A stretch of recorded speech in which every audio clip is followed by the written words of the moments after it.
ज़्यादातर patient OPD में पूछते हैं प्रोस्टेट क्या है और क्यों बढ़ जाती है और मुझे प्रोस्टेट क्यों हो गया, जबकि मुझे तो ऐसा, मैंने बहुत सारा कोई ऐसा नशा भी नहीं किया, कोई ऐसी गलत काम नहीं किया, प्रोस्टेट मुझे क्यों हो गया।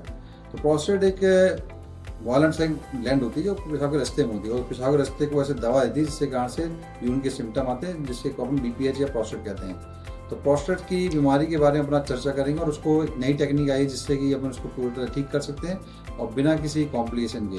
तो मैं डॉक्टर पुनीत तिवारी, मैं MKM stone and urology hospital में कंसल्टेंट यूरोलॉजिस्ट हूँ और आज अपन यूरोलिफ्ट टेक्निक पे बात करेंगे।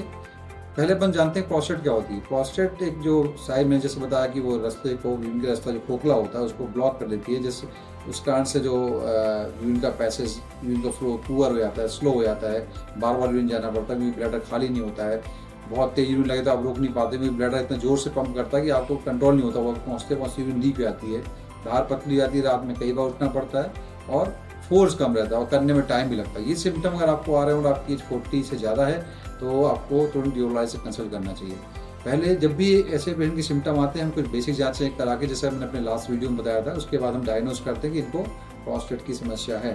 तो अब ट्रीटमेंट क्या होगा। ट्रीटमेंट मैंने अपने लास्ट वीडियो में बताया था कि एक मिनिमल, आज का मिनिमल इन्वेजिव ट्रीटमेंट होता है जिसमें मतलब कट नहीं लगता और यूरिन के रास्ते से हम पूरा प्रोस्टेट को निकाल देते हैं जिससे कि रुकावट दूर जाती है, जिसको कहते हैं TURP। TURP एक कन्वेंशनल टेक्निक है जो बहुत वर्षों से काम यूज हो रही है, लेकिन इसमें कुछ साइड इफेक्ट्स भी होते हैं जिसके कारण से इसका प्रचलन कम होता जा रहा है। दूसरी टेक्निक होती है हॉलैप। हॉलैप टेक्निक में लेजर से हम आउटसाइड, बाहर से अंदर की तरफ प्रोस्टेट को निकालते हैं। इसके भी साइड इफेक्ट्स होते हैं। मेनली साइड इफेक्ट जो होता है, जैसे यंग पेशेंट 40 ईयर का है और उसको प्रोस्टेट की प्रॉब्लम है या इसको यूरिन की प्रॉब्लम आ रही है, तो ऐसे केस में उसकी सेक्सुअल एक्टिविटी और उसकी सेक्सुअल जो जीवन है उसको भी ध्यान रखना बहुत महत्वपूर्ण होता है। प्रोस्टेट की सर्जरी में यही प्रॉब्लम होती है कि बाकी सारी टेक्निक में हमेशा सेक्सुअल डिस्फंक्शन या आपको सीमेन निकलना बंद हो जाता है या फिर आपको इरेक्शन में प्रॉब्लम आती है, यानी हार्ड नहीं होता है। तो ये एक अब उनको डिसीजन लेना होता है कि हम प्रोस्टेट का ट्रीटमेंट या ऑपरेशन कर रहे हैं, तो इसको पहले बताना पड़ता है कि भाई आपकी सेक्सुअल एक्टिविटी में परफॉर्मेंस में फर्क पड़ेगा और दूसरा आपको ये जो वेल निकलना बंद हो सकता है। तो अब हमें ये पेशेंट यूजली अवॉइड करते हैं कि ऐसा ना हो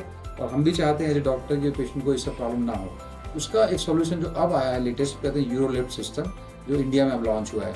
यूरोलिफ्ट सिस्टम में क्या होता है कि एक मैकेनिकल ऑब्स्ट्रक्टिव डिवाइस होती है जिसको कि अपन यूरिन के रास्ते जाके दूरबीन के द्वारा हम उसको, उसमें एक पिन जैसा होता है, उसको फायर करते हैं अंदर से और वो जो प्रोस्टेट का रास्ता है उसको पूरा फैल जाता है। तो उसमें एक मैकेनिकल ऑब्स्ट्रक्ट मैकेनिकली होता है क्योंकि ये कंप्रेस कर, प्रोस्टेट का टिश्यू इतना बड़ा, उसको कंप्रेस करके इतना कर देता है, तो कंप्रेशन से रास्ता जो बीच में है वो खुल जाता है और यूरिन प्रॉपर होने लगती है। यूरोलिफ्ट सिस्टम में बहुत ही सेफ सिस्टम है और इसको हम डे केयर प्रोसीजर करते हैं। जैसे पेशेंट आया मॉर्निंग में, हमने प्रोसीजर किया और शाम को घर जा सकता है। सबसे बड़ा एडवांटेज ये है कि लोकल एनेस्थीसिया होता है, इसमें बेहोश करने की आवश्यकता नहीं है। ऐसे बहुत सारे पेशेंट होते हैं जो लंबे समय से कैथेटर में होते हैं, बिकॉज क्यों, क्योंकि वो फिट नहीं है, उनको हार्ट की प्रॉब्लम है, उनका लंग खराब है या उनको कुछ ऐसी समस्या है जिसके कारण से एनेस्थीसिया नहीं दे सकते हैं। अब चूंकि एनेस्थीसिया नहीं दे सकते हैं, बेहोश नहीं कर सकते, तो ऑपरेशन कैसे करेंगे।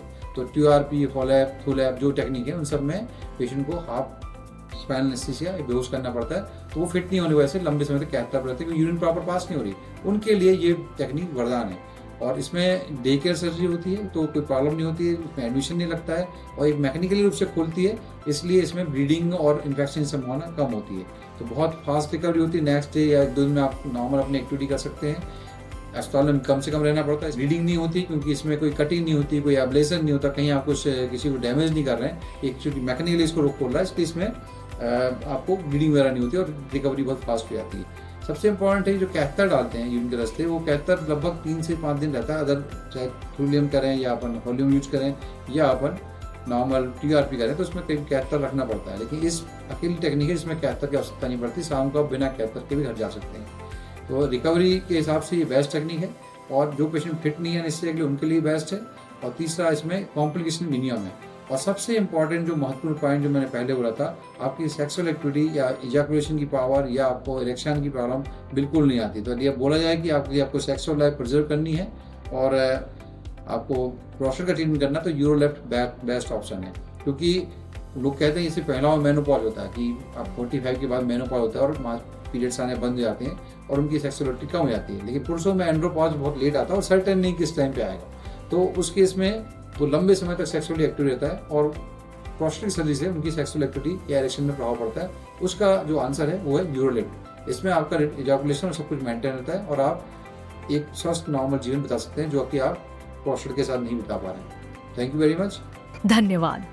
दोस्तों, अगर आपके कोई सवाल हैं या आप किसी और विषय पर जानकारी चाहते हैं तो कृपया नीचे कमेंट बॉक्स में हमें बताएं। हमारे चैनल को सब्सक्राइब करना न भूलें और नोटिफिकेशन बेल को दबाएं।